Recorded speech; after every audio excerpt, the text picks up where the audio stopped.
donner. Sylvain, comment la jeune génération peut aller taper du poing sur la table? Est-ce que c'est possible?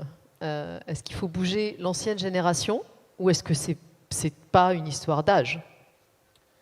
Moi, j'ai pas envie de rentrer dans un sujet générationnel, parce que je pense pas que c'est un sujet générationnel, même s'il y a une tendance de fond qui fait que, je le vois, moi je regardais une conférence sur Internet il n'y a pas longtemps, les élèves de Centrale, l'école où j'étais il y a 15 ans, apprennent des choses que j'ai pas appris et qu'on n'apprend plus, et que du coup, il y a une tendance naturelle aujourd'hui à ce que la jeune génération soit un peu plus sensibilisée, et on sent bien dans les statistiques qu'elles sont un peu plus préoccupées et qu'elles vont nous bousculer. Donc je pense qu'il y a un sujet générationnel, mais il n'y a pas un conflit générationnel. Je pense qu'il y a un sujet de... voilà. Enfin, en tout cas, j'ai pas envie de l'apporter par ce côté-là, même si je pense qu'on a un vrai rôle à jouer et sur comment faire bouger les choses. Après, je ne sais pas si je vais répondre complètement à la question, mais c'est vrai qu'il y a plein de questions qui s'affichent, qui sont passionnantes aussi ici. Mais moi, je suis convaincu d'une chose, c'est que déjà, il faut taper par le haut. C'est-à-dire qu'il faut attaquer les directions générales.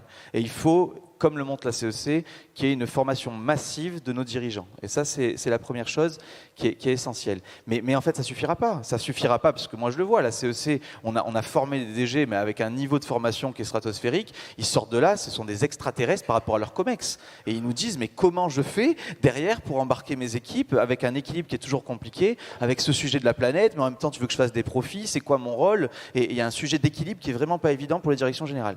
Et je pense qu'il y a une question sociétale fondamentale à se reposer, c'est quoi la responsabilité sociale d'une entreprise, en fait? Est-ce qu'on est toujours en 1970, où en fait le sujet c'est de rendre des profits à ses actionnaires, qui est quand même une des raisons pour lesquelles on a été embauché et il faut faire du profit. On a évolué en RSE avec tout cet enjeu ESG, où quand même on se rend compte que l'entreprise elle n'est pas hors sol, et il faut se préoccuper un tout petit peu des enjeux environnementaux, sociaux et de gouvernance.